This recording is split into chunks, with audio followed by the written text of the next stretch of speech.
What's good, Mustangs? I'm Dejan Thompson. I'm Anthony Martinez. And welcome back to Mustang Report. Here's your weekly announcements. Your 2024 yearbooks are now available in Mrs. Hobbs' room 2019. Final exam exemption forms are being distributed May 12th through the 15th. May 12th are seniors, May 13th is juniors, May 14th is sophomores, and May 15th is freshmen. End of year celebration Tuesday, May 13th during B6, 7:45 a.m. at Mustang Stadium. If students are AP testing in the AM on May 13th that takes priority, those students will. Student dress code for end of the year celebration on Tuesday, May 13th. 9th, 10th, and 11th, Navy shirt, 12th grade, Navy shirt, or the class of 2025 senior shirt. All students attending must be wearing their current student ID and trust card. End of year celebration on May 13th during B6. Any students that are on a loss of privilege list cannot attend the end of year celebration on May 13th. Deadline to get off the LOP list is Friday, May 9th. Your Sachse High School Spring 2025 exam schedules for seniors. Friday, May 16th is senior finals. Monday, May 19th is your 8A finals. Tuesday, May 20th is your senior field day and your senior packet pickup.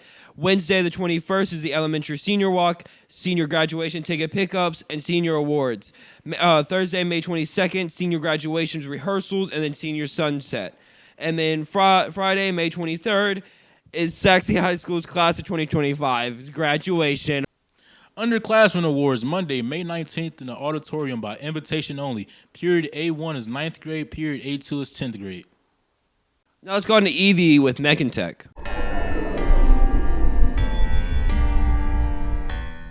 Hey Mustangs, I hate Windows 11. I'll tell you why, but also I want to talk to you about operating systems. I do want to start with why I hate Windows 11 because I think it's important to know. Windows 11 is Microsoft's attempt at removing your control over your computer. On Windows 10, you never need to connect to the internet for any phase of setup beyond installation. Once you've installed Windows 10 on your machine, you can then take it offline and it will still work. You can set up an offline administrator account and set up your computer as normal. And it still has control panel. So you can control pretty much every aspect of your computer. Windows 11 is their attempt to take that away from you, which is why I do not recommend upgrading to it. Windows 11 removes offline access at all. You need a Microsoft account to set up the computer past installation. It needs to be connected to internet the whole time or it will not work. You don't get a local administrator account. They're stripping control panel away piece by piece, and you cannot do everything in settings. Don't try and tell me that that's okay. They're just kind of, stripping it down to its bare essentials and worse. So, what do I recommend instead? Honestly, at this point, Ubuntu. It works pretty well. It's an open source. It's free. You can upgrade to it at any time. But the main reason that I would suggest Ubuntu over any other Linux distribution is because it's user-friendly. In comparison. Sure, it might not be as welcoming as Microsoft, but you can do so much more without having to pay Microsoft. It's an open source distro, again. So it's free, But it's still more user-friendly than most of the other Linux distributions. It's simple, but still complicated. There's an app tray where all your stuff will be. The only limitation that I can think of off the top of my head is that not as many games run on Linux, which is weird because that's easy to do. Anyway, you can do a lot with Linux. Honestly, my recommendation, have a dual boot system. My honest recommendation, if you know what you're doing, have a dual boot system. You want Windows 10 on one and Linux on the other. Why Windows 10? Because local administrator accounts, baby. Maybe I'll show you how to do that next week as my final episode. Anyway, Mustangs, I'm pretty sure I'm out of time, so later. Now Nicole with Word of the Week. Welcome back, Mustangs, to Word of the Week. I'm Cole, as always. Today our word is going to be latitarian. It is an adjective which originated in 17th century Latin, definition of which is allowing latitude in religion, showing no preference among variety of creeds and form of worships. An example of this in a sentence could be, some houses of worship embrace modern latitarianism stance. Thank you for joining me this week, and I'll see you next time for our final word of the week. And now please help us welcome our third host of the today, Marcos Penagos. And now to sports with Dylan and Dejan. What's good, Mustangs? I'm Dejan Thompson, And I'm Dylan Case. and welcome back to the coach's office. These are your weekly sports announcements, Mustangs. Football spring game Thursday, May 15th, 6 p.m. at Mustang Stadium. Powder Puff 2025. Juniors and seniors, check your Class of Canvas page for the sign-up link and extra details. $15 entry fee.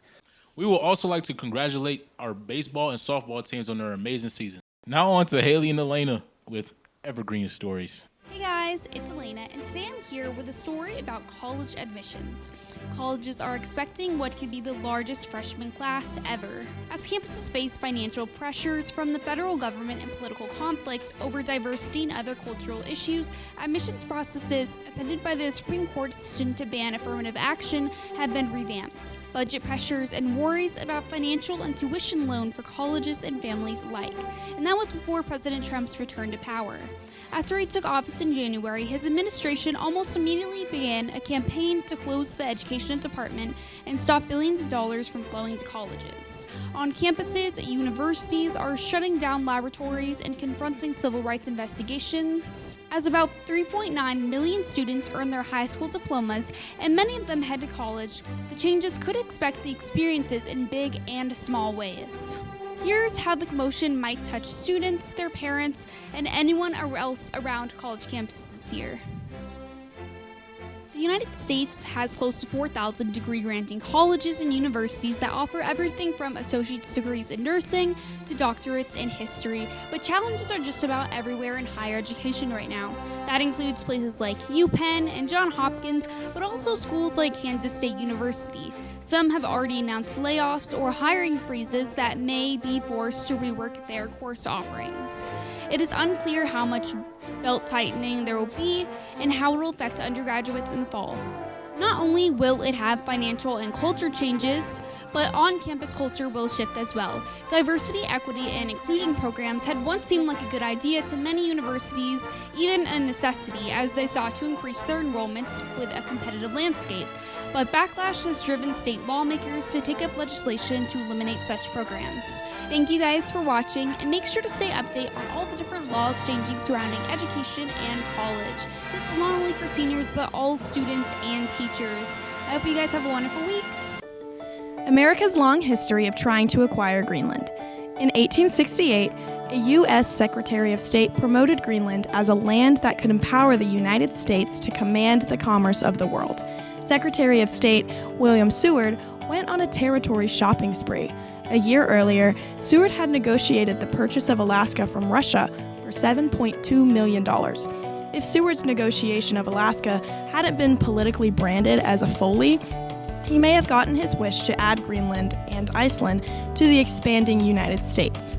America's long-standing interest in Greenland and other northern territories, including Canada, was about expanding U.S. control over North America and the increasingly important Arctic region. 1868, interest in Greenland's natural resources. If Alaska was considered terra incognita to most Americans mid-19th century, even less was known about Greenland. That's why Seward ordered a detailed survey in 1867 of the ice-capped island ruled by Denmark. The report published in 1868 portrayed Greenland as a land of abundance. Good coal is found on the western coast at various points, exceeding far out north, most cheaply mined and close to good harbors. As he had done with Alaska, Seward promoted Greenland as a land of nearly inexhaustible natural resources, especially coal, but also whale blubber and a mineral called cryolite that would empower the United States to command the commerce of the world. By 1868, however, the purchase of Alaska was being actively mocked in the newspapers as Seward's Folly, Seward's Icebox, and Andrew Johnson's Polar Bear Garden. It would be still decades before the Yukon Gold Rush made Alaska a valuable asset. Congress and the American public had no appetite for more frozen territories, so Seward's proposed purchase of Greenland fizzled. 1946, $100 million offer for Greenland. The closest the United States came to making a legitimate offer to buy Greenland from Denmark was in 1946, immediately after World War II. During the war, more than 10,000 Allied aircrafts landed on Greenland to refuel 4 bombing runs in Germany.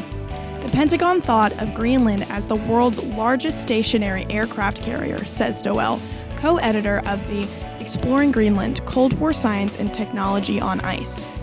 Planes weren't flying all the way across the Atlantic.